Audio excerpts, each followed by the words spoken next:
Viongozi wote, kwa niaba ya watu wa Bungoma, nataka nikukaribishe kaunti yetu ya Bungoma. Ya pili ni kukuhakikishia kwamba hii barabara, kwa sababu shida kubwa hapa imekuwa ni hii barabara ya kutoka Birigidia kwenda paka Misiku.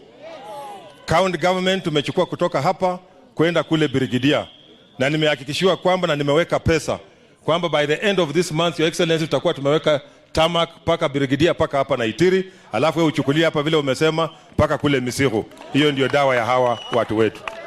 Mambo ya hospitali vile umesema pia tutawatengenezea. Mambo ya mbolea, your excellency, sisi pia tuko na mpango ya kupeana mbolea bure kwa wale ambao hawajiwezi.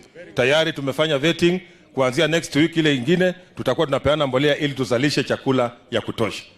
Mheshimiwa Rais, nakushukuru. Kama kuna kitu chochote, hawa watu ndio waliangusha ratili.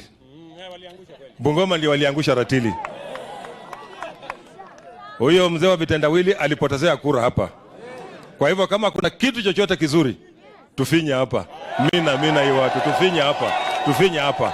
Hawa ni watu wazuri, and want to assure you kwamba tutaendelea kusimama na wewe tukiendesha serikali hii, ukiendesha ya juu, mimi nikiwa hapa ya chini. Mwambulire. Sitawa kama kono kolode murama muri mchako. Nena achire fena kuramira no nembera ko muno nemba mina ko sindu ita.